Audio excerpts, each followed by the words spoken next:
जब आप एक होम मेकर, वर्किंग और साथ में यूट्यूबर होते हैं ना, तो आपकी ड्यूटीज है ना डबल नहीं ट्रिपल हो जाती है। तब इन तीनों ड्यूटीज को परफेक्टली मैनेज करने के लिए बैलेंस के साथ आपको चाहिए होती है एक स्ट्रॉन्ग प्लानिंग। तभी आप इन सब कामों को मैनेज कर सकेंगे और थोड़ा बहुत अपने लिए भी टाइम निकाल सकेंगे। आज कुछ ऐसे ही आइडियाज आपके साथ में शेयर करने वाली हूँ। तो जब मैंने अपना फ्रिज क्लीन किया था ना, ऑर्गेनाइज किया था उस वीडियो को, तो आपने बहुत ज्यादा पसंद किया था। तो उसके लिए तो आपका दिल से थैंक यू मैं कहूंगी। और उसी वीडियो में ना मुझे ये भी कमेंट आए थे कि आपका फ्रीजर है ना, वो आप किस तरह से ऑर्गेनाइज करती हैं, किस तरह से क्लीन करती हैं, वो भी टिप्स एंड ट्रिक्स, कुछ ऑर्गेनाइजेशन के आइडियाज हमारे साथ शेयर करें। तो ये तो मैंने क्लीन तो कर लिया था, लेकिन मैंने शेयर नहीं किया था, तो सोचा आपके साथ शेयर करूं। तो हमारे पास ना लाइट बिल्कुल भी नहीं जाती है, तो लाइट हर वक्त पड़ी रहती है, 24 आवर्स ये हमारे फ्रीजर वगैरह है ना चलते रहते हैं, तो इसमें आइस भी बहुत जल्दी और ज्यादा जम जाती है। तो उसी को मेल्ट करने के लिए मैंने यहाँ पर हेयर ड्रायर का इस्तेमाल किया है। अगर आपके पास टाइम है ना, तो आप फ्रीजर है ना उसको बंद कर लीजिए। काफी देर तक ये बंद रहेगा ना, तो आइस खुद ब खुद मेल्ट होके निकल जाएगी। मुझे बिल्कुल टाइम कम होता है और इस तरह से ना मुझे बहुत आसानी हो जाती है, क्योंकि मेरे फ्रीजर में काफी सारी ऐसी चीजें होती हैं जिनको मैं बाहर निकाल के नहीं रख सकती हूँ, तो जल्दी जल्दी मुझे क्लीन करके वापस रखना होता है। तो बहुत ज्यादा आइस के पहाड़ तो नहीं थे, लेकिन जो भी थी ना इस तरह से आसानी से निकल जाएगी। अगर आपके पास हेयर ड्रायर मौजूद नहीं है, तो आपको क्या करना है, गर्म पानी करके और उसके बाद भी आप ये आइस है ना इस तरह से निकाल सकते हैं। तो इसमें बहुत ज्यादा स्टेन्स वगैरह तो नहीं है, बस आइस ही थी। और इस तरह से बस मैंने पूरी की पूरी इसको निकाल दिया है, और निकालने के बाद इसको मैंने साफ कर दिया है। और अगर गलती से कोई चीज इसके अंदर गिर भी जाती है ना, तो मैं उसी टाइम इसको क्लीन कर लेती हूँ। लेकिन फिर भी कोई भी चीज हम कितना भी साफ कर लें, लेकिन डीप क्लीन करने की जरूरत पड़ जाती है।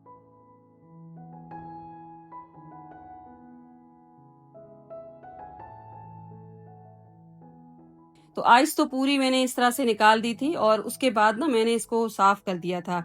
और ये इसके अंदर जो जालियां वगैरह लगी होती है ना, इनको भी निकाल के मैंने वॉश कर लिया था। तो ये तो शेयर करना नहीं बनता, क्योंकि आप लोग भी इसी तरह से क्लीन करते हैं। और ये जो इसके ऊपर नेट लगी है ना, इसको क्लीन करने के बहुत सारे अच्छे अच्छे आइडियाज मैंने अपनी फ्रिज क्लीनिंग की जो वीडियो है ना उसमें शेयर किए हैं। वो वीडियो आप जरूर देखिएगा अगर अभी तक आपने नहीं देखी है तो।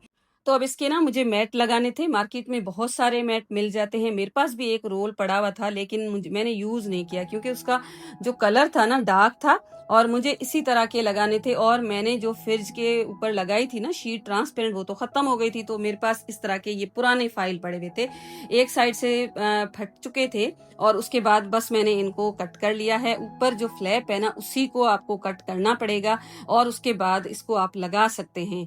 बहुत अच्छा इसका मटेरियल होता है। ये जो शीट होती है ना, हिलती जुलती बिल्कुल भी नहीं है। और ये वीडियो आज या कल की रिकॉर्डेड नहीं है, काफी दिन से रिकॉर्डेड है, और मैं यूज भी कर रही हूँ। तो ना इस तरह से ये पूरा मैंने सेट कर लिया। दो कलर के थे, एक कलर का होता तो अच्छा था, लेकिन बस कोई बात नहीं है, इसी तरह से मैंने अपना काम चला दिया है। तो ये जालियां बहुत ज्यादा गंदी तो नहीं है, खराब भी नहीं है, लेकिन हो रही हैं खराब। तो इसको अगर हम ऐसे ही छोड़ देंगे ना, तो ये ज्यादा खराब हो जाएंगी, इसके ऊपर रस्ट आ जाएगा, ये पूरा प्लास्टिक निकल जाएगा। तो लास्ट टाइम तो मैंने वैक्स लगाया था, वो आइडिया भी बेस्ट है, लेकिन मेरी सिस्टर ने एक कमेंट किया था कि आप ना इसको ग्लू स्टिक के साथ कवर कर दीजिए। तो मैंने सोचा इस बार ये भी टिप आपके साथ शेयर करूं। तो जहां पर भी स्पॉट्स थे ना, उसके ऊपर मैंने ये ग्लू अप्लाई कर दिया है। इस तरह से ये प्लास्टिक जो उतरती हुई है ना, ये भी बंद हो जाएगी। तो ये भी आइडिया बेस्ट है। अगर आपकी फ्रिज की जालियां खराब हो रही है ना, तो आप इस तरह से उनको अभी से कवर कर लीजिए, तो मजीद खराब होने से बच जाएंगी। तो अब ना ये मेरे पास दो ही शेल्व्स हैं, इनके ऊपर ये दो फाइल्स मैंने कट कर दी हैं। बिल्कुल आपको एक्स्ट्रा नहीं छोड़ना है। मेरे पास ये कमेंट्स भी आते हैं कि क्या आप ना इस तरह से इनको कवर करती हैं तो कूलिंग डिस्टर्ब नहीं होती है। तो कूलिंग बिल्कुल भी डिस्टर्ब नहीं होगी। आप बस इतना ख्याल रखिएगा कि जो आपकी जाली है ना, बिल्कुल उसी के साइज के अकॉर्डिंग ही ये कट कीजिएगा, एक्स्ट्रा कट ना कीजिएगा। फ्रिज की जो साइड्स की वॉल्स वगैरह है ना, उनके ऊपर लगना नहीं चाहिए। तो मैं तो इसी तरह से करती हूँ। तो इस तरह से मेरे फ्रिज है ना, उसकी कूलिंग बिल्कुल भी डिस्टर्ब नहीं होती है। तो उसके बाद इस तरह से मैंने सेट किया है। फ्रंट के ये जो रबर लगी होती है ना, इसको मैंने इस तरह से लगाया है ताकि ये जो मैट है ना फंस जाए। जब हम इसके ऊपर कोई चीज रखें, ड्रैग करें तो हिले जुले बिल्कुल भी ना। आप भी इस तरह से लगाइएगा, आपको ये जो आइडिया है ना काफी ज्यादा पसंद आने वाला है। और उसके बाद इसके ऊपर जो बटन लगा हुआ है ना, वो भी मैंने निकाल दिया था, क्योंकि बटन है ना, जब हम इसके ऊपर कोई चीज ड्रैग कर रहे थे तो बटन है ना, उसकी वजह से थोड़ा सा चीज रुक रुक के आ रही थी और ये हिलजुल रही थी। तो बाद में बटन भी मैंने निकाल दिया था। तो इसको लगाने के बाद भी थोड़ी बहुत एक्स्ट्रा शीट थी ना, उसको मैंने कट करके निकाल दिया और बटन भी मैंने बाद में निकाला है, क्योंकि पहले तो मैंने इसको रहने दिया, मैंने यूज कर ली, उसके बाद अगेन मैंने इसको निकाल के उसके बाद बटन को मैंने कट करके निकाला है। तो बस इस तरह से ना छोटी छोटी सी टिप्स होती हैं, तो हर चीज आपके साथ शेयर करनी होती है। तो मैं तो अपनी फ्रिज की इसी तरह से ऑर्गेनाइजेशन करती हूँ। नीचे से थोड़ी सी गैप होती है ना, तो चीजें आइस की वजह से जम नहीं जाती हैं, मुझे लेना वापस रखना भी आसान हो जाता है। आप अपने अकॉर्डिंग ही रख सकते हैं, तो ऊपर भी रख सकते हैं। और इस तरह से यहाँ पर आप देख सकते हैं, ये जो है ना, प्याज और टमाटर को फ्राई करके और उसके बाद ब्लेंड करके इस तरह से मैं क्यूब्स बना के रख लेती हूँ। इस तरह से काफी ज्यादा मेरी हेल्प हो जाती है, काम ना बहुत आसानी से और जल्दी हो जाते हैं। तो ये इस तरह के ये जो लंच बॉक्सेस वगैरह है ना, इनको भी आप अपने फ्रिज में यूज कर सकते हैं। लाजमी नहीं है कि हर चीज के लिए आपको मार्केट से ही ऑर्गेनाइजर लेना पड़े।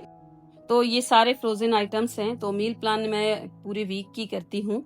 तो अगर आप फ्रेश पकाते हैं ना तो बहुत अच्छी बात है, क्योंकि आपको अगर टाइम है फ्रेश पकाने का तो इससे तो बड़ी कोई बात ही नहीं हो सकती। लेकिन हर किसी की अपनी ही रूटीन होती है, अपनी ही मजबूरियां होती हैं, उसी वजह से वो अपनी प्लानिंग करता है।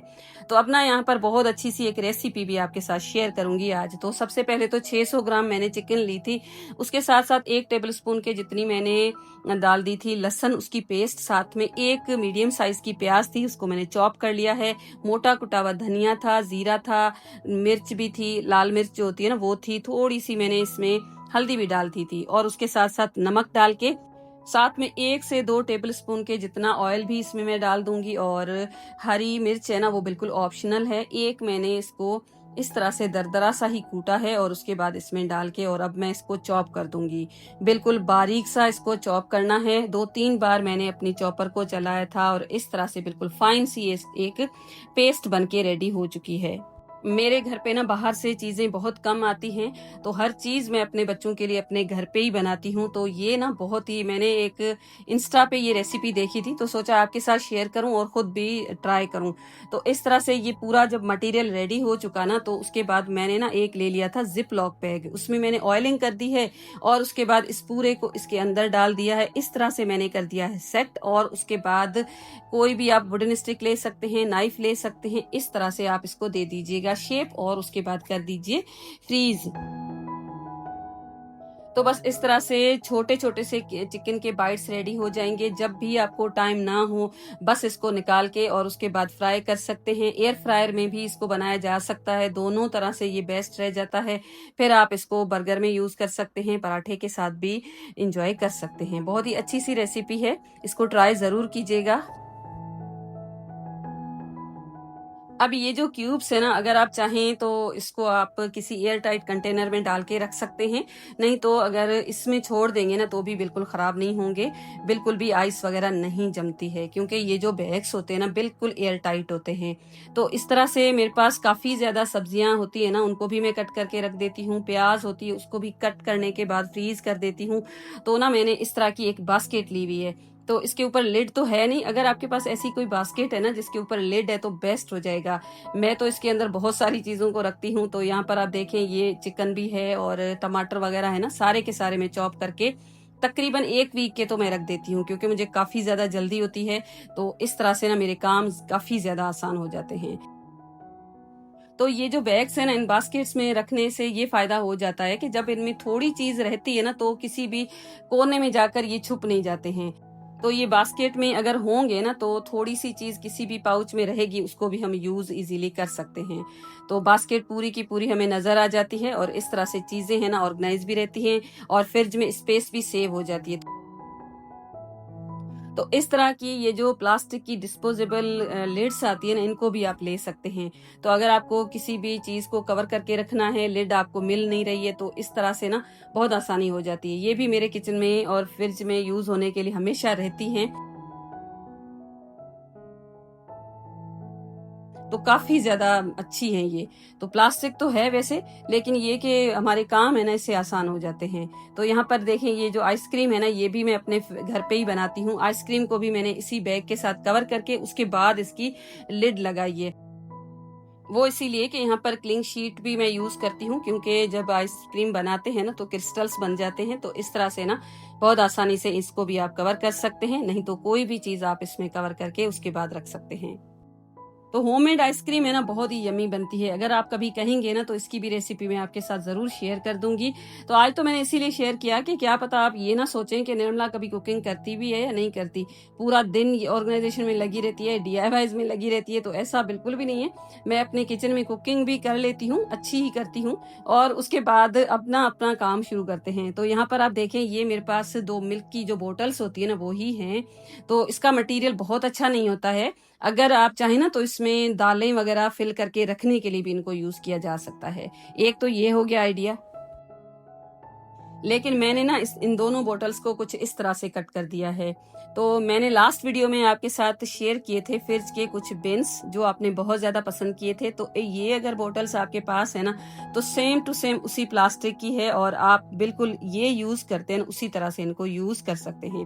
फ़र्क बस इतना है कि इसमें हैंडल्स कट किए हुए हैं, हमने हैंडल्स नहीं बनाए। मैं थोड़ी सी अगर मेहनत करती ना तो इसके हैंडल्स भी बना सकती थी। तो यहाँ पर आपका जो फ्रिज है ना, उसके डोर में आप इस तरह से इनको भी यूज़ कर सकते हैं। बाइंडिंग क्लिप के साथ आप इसको हैंग भी कर सकते हैं, और इस तरह से आप शेल्फ के अंदर भी इसको यूज कर सकते हैं। तो पेन होल्डर की तरह इनको यूज किया जा सकता है। यहाँ पर आप देखें, फ्रिज की बाहर मैंने ये हुक लगाए ना, इसमें भी मैंने इसको हैंग करके देखा। इसके अंदर आप कोई मनी प्लांट लगा सकते हैं, बच्चों के रखने की टॉफीज, चॉकलेट्स वगैरह आप इसके अंदर रख सकते हैं। तो अच्छा सा ये मटेरियल भी है, और उसके साथ साथ ऐसा लगेगा कि हमने इसको मार्केट से लिया हुआ है। इसके ऊपर का जो हिस्सा था ना, उसको भी मैंने ज़ाया नहीं किया है। यहाँ पर आप देखें, इस तरह से हैंडल को कट करके, और ये जो गिर्ल है ना, इसमें मैंने इस तरह से इसको फंसा दिया है। इसमें भी मैंने प्लांट्स लगाए हुए हैं छोटे छोटे से, तो बहुत अच्छा लग रहा था।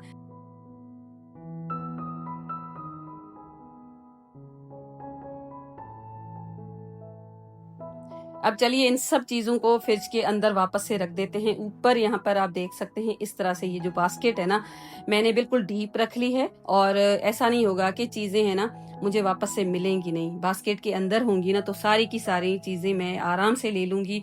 और यहाँ पर ये जो है ना कंटेनर आइसक्रीम का है, 1 लीटर का है, और इतनी जब ये मलाई एक साथ हो जाती है ना, तभी मैं इसको घी बना लेती हूँ, या तो फिर बटर बना लेती हूँ। और ये जो कंटेनर्स है ना, इनमें भी सामने चीज रहेगी, और इस तरह से मैंने एक दूसरे के ऊपर रखे हैं। अभी ये जो कंटेनर है ना, तो सिलेंडर टाइप, तो ये ना आइस क्यूब है इसके अंदर, और ये मैंने काफी दिन पहले लिया था, और मैं यूज कर रही हूँ। लास्ट वीडियो में इसको देखा था मेरी एक बहुत ही प्यारी सी सब्सक्राइबर ने, तो उन्होंने कहा कि ये क्या है, तो मैंने सोचा आज मैं आपको दिखा दूं। अगर आपका छोटा फ्रिज है ना, तो आप इस तरह का ले सकते हैं। एक टाइम में काफी सारी आइस जम जाती है। तो यहाँ पर ये अंदर जो इस तरह का लगा हुआ है ना कंटेनर, इसके अंदर आप आइस को डाल के जो एक्स्ट्रा है उसको, और उसके बाद दूसरी भी जमा सकते हैं। तो जो ट्रेज होती है ना, वो काफी ज्यादा स्पेस ले जाती हैं, और उसके साथ साथ कभी कभी उनके ऊपर लिड होती है या कभी नहीं होती है। इनके जो क्यूब्स है ना, इनकी साइज थोड़ी सी छोटी है, लेकिन अच्छा है। तो मुझे तो ये काफी अच्छा लगा है। इसमें देखें, इस तरह से पानी डाल के, और उसके बाद वापस से ये सिलेंडर लगा लीजिए और कवर कर दीजिए, और आपको इस तरह से जितनी चाहे आइस ना आप जमा सकते हैं। तो वैसे तो हम गर्मियों में काफी सारी आइस जमाते हैं, तो काफी सारे कंटेनर रखने पड़ते हैं। तो इस तरह से आप एक ही कंटेनर में एक साथ काफी सारी आइस को जमा सकते हैं।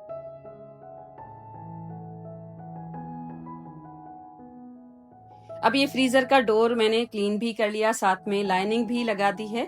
तो ये इतना ज्यादा यूज नहीं होता है। इसमें कोई भी चीज ऐसी होती है ना जो बाहर रखने से खराब हो जाती है, उनको ही मैं रख देती हूँ। तो ये सोया चंक्स हैं, कभी-कभी यूज़ होते हैं तो बाहर ना कीड़ा लग जाता है। कराची में अगर आप रहते हैं ना तो आपको इस बात का ज़रूर अंदाज़ा होगा कि इस तरह की चीज़ें बाहर बहुत जल्दी ख़राब हो जाती हैं। तो मैं ना इस तरह से अपने फ्रिज में रख देती हूँ। लास्ट वीडियो में मैंने जब फ्रिज में कॉर्नफ्लोर और सूजी को रखा था ना, तो मुझे कमेंट्स आए थे कि आटा कौन फ्रिज में रखता है, तो भई ख़राब हो जाता है ना, तभी रखना पड़ता है। एयर टाइट जार में अगर रखेंगे ना तो मॉइस्चर बिल्कुल भी नहीं आती है। तो मैं इसके अंदर जो फ्रूट्स वगैरह होता है ना, ड्राई फ्रूट, उसको भी इस तरह की जार्स में डाल के रख देती हूँ। 4 मग्स हैं, कोई रेसिपी में यूज होते हैं, थोड़े से बच गए हैं तो इसी जार में मैंने रख दिए हैं। इस तरह की जो जार्स होती है ना, इससे भी आपके फ्रिज में काफी सारी स्पेस सेव हो जाती है। हरा धनिया वगैरह भी आप डाल के अपने फ्रिज में रख सकते हैं। तो इस तरह से ये जो बिन्स है ना, इनको भी मैंने रखा है। इसके अंदर कोई भी ऐसी चीज जो रैपर में है बाहर रखी हुई बिल्कुल भी अच्छी नहीं लगती है ना, तो इस तरह से आप इनके अंदर रख सकते हैं। तो बहुत ही अच्छा सा एक फ्रिज आपका ऑर्गेनाइज भी रहेगा, लुक भी अच्छा लगेगा।